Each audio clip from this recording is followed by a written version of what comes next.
ونصلي على رسوله الكريم أما بعد أعوذ بالله من الشيطان الرجيم بسم الله الرحمن الرحيم قال الله تبارك وتعالى في القرآن المجيد والقرآن الحميد إنا نحن نزلنا الذكر وإنا له لحافظون.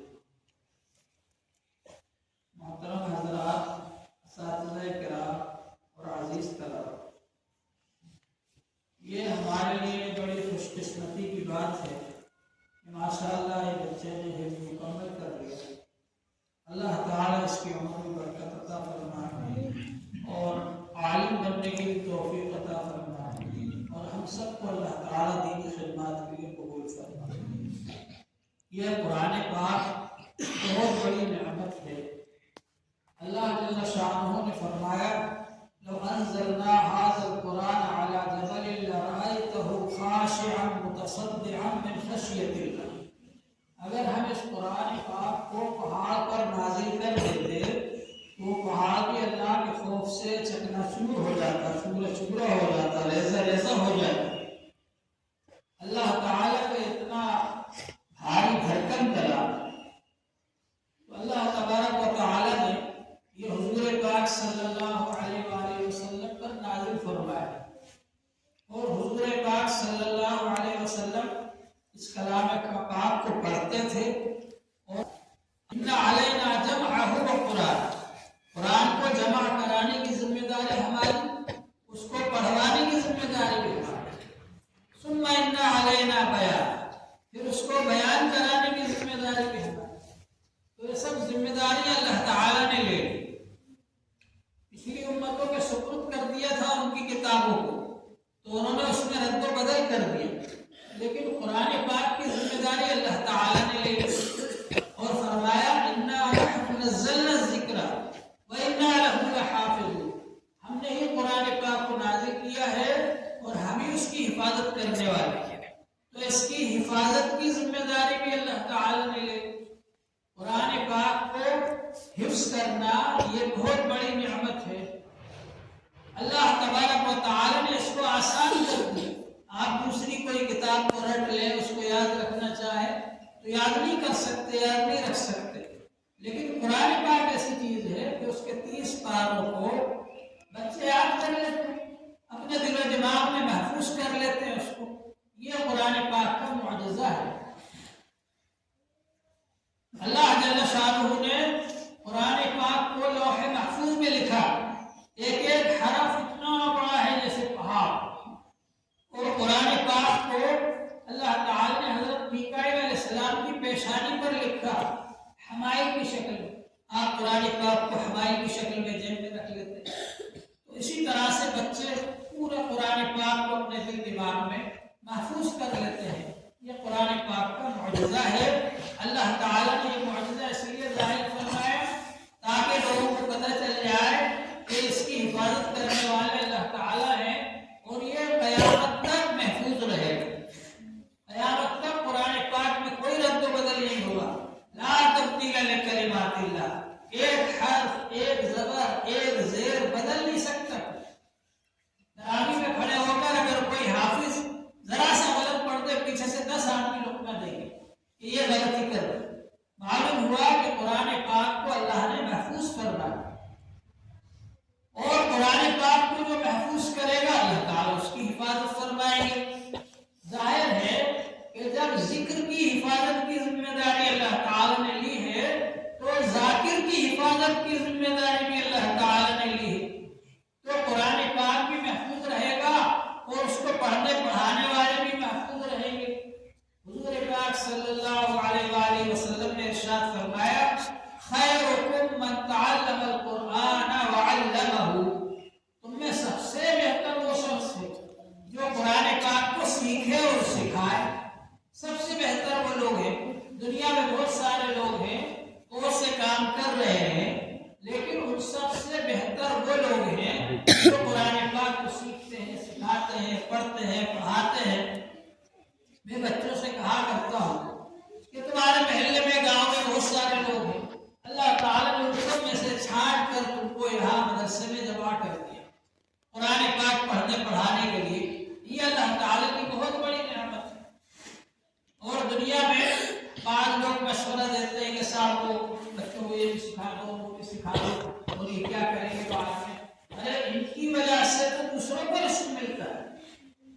حدیث پاک میں آتا ہے کہ دو بھائی تھے، ایک بھائی تو آ کر علم حاصل کرتا تھا حضور صلی اللہ علیہ وآلہ وسلم کے پاس، اور ایک بھائی کمانے جاتا تھا۔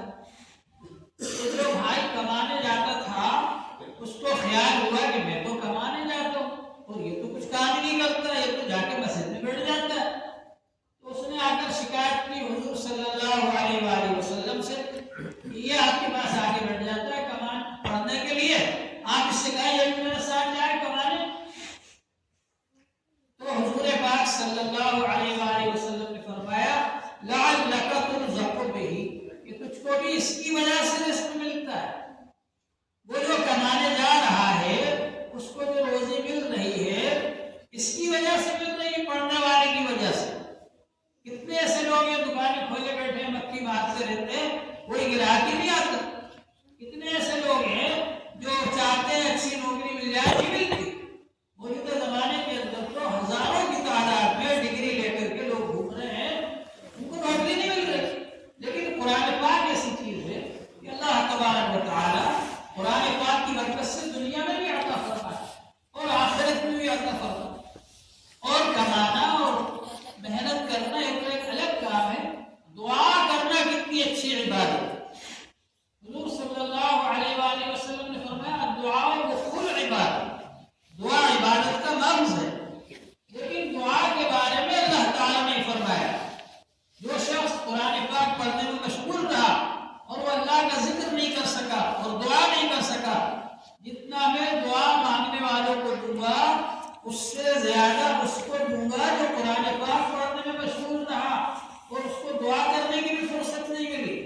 معلوم یہ ہوا کہ اللہ تبارک و تعالیٰ کو قرآن پاک کا پڑھنا پڑھانا بہت زیادہ پسند ہے۔ تو بہرحال یہ ہماری سب کی خوش قسمتی کی بات ہے۔ ماشاءاللہ حدیث پاک کے اندر آتا ہے کہ میدان حشر میں جبکہ بہت سے لوگوں کے لیے جہنم میں جانے کا اعلان ہو جائے گا، اللہ کے حکم سے ایک حافظ اپنے خاندان کے 10 ایسے آدمیوں کو، ایسے لوگوں کو جنت میں لے کر جائے گا سفارش کر کے، جن کے بارے میں جہنم کا فیصلہ ہو چکا ہوگا۔ معلوم یہ ہوا کہ حفظ کتنی بڑی نعمت ہے۔ جب حافظ کی سفارش سے 10 آدمیوں کو جنت میں بھیجا جائے گا تو خود حافظ کا کتنا بڑا مقام ہے۔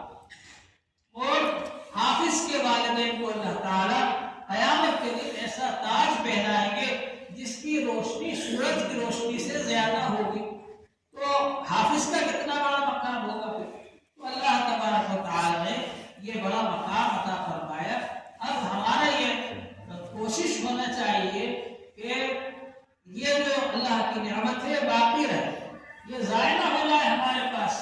حضور پاک صلی اللہ علیہ وآلہ وسلم نے فرمایا کہ قرآن کو یاد کرنے کا اہتمام کرو، یاد رکھو اس کو۔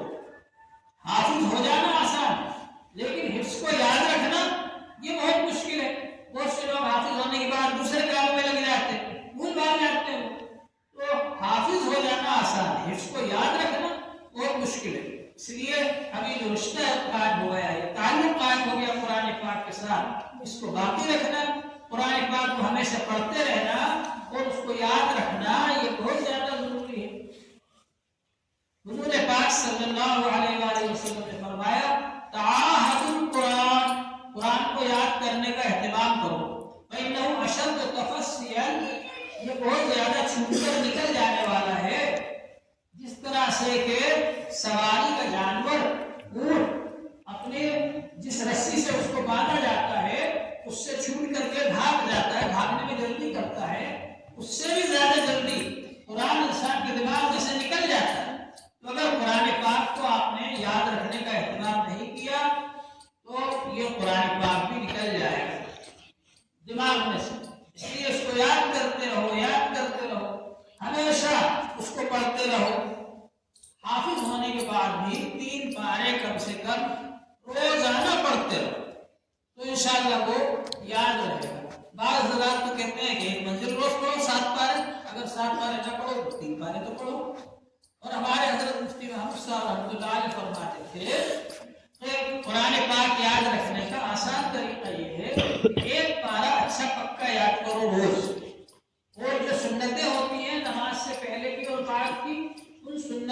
اسی پارے کو پڑھو روزانہ. آج ایک پارا یاد کیا، سنتوں میں اس کو پڑھ لیا، پھر کل دوسرا پارا یاد کیا، پھر کل اس پارے کو پڑھ لیا سنتوں میں. تو اس طرح سے قرآن پاک کا دور ہوتا رہے گا. یہاں بھوپال میں پہلے ایسے حافظ لوگ تھے جو فجر کی نماز میں سلسلے وار قرآن پاک پڑھتے تھے. 2 رکوع 3 رکوع 4 رکوع پہلی رکعت میں پڑھ دیے، 2 رکوع 3 رکوع دوسری رکعت میں پڑھ دیے. اب تو فرق ایسے نہیں رہے، اگر 2-3 رکوع کوئی امام پڑھ دے تو بہتر ہے صاحب امام صاحب کو 2 رکوع نماز پڑھا دیں. خیر بہرحال یہ کہ اس طرح سے قرآن پاک کا دور کیا کرتے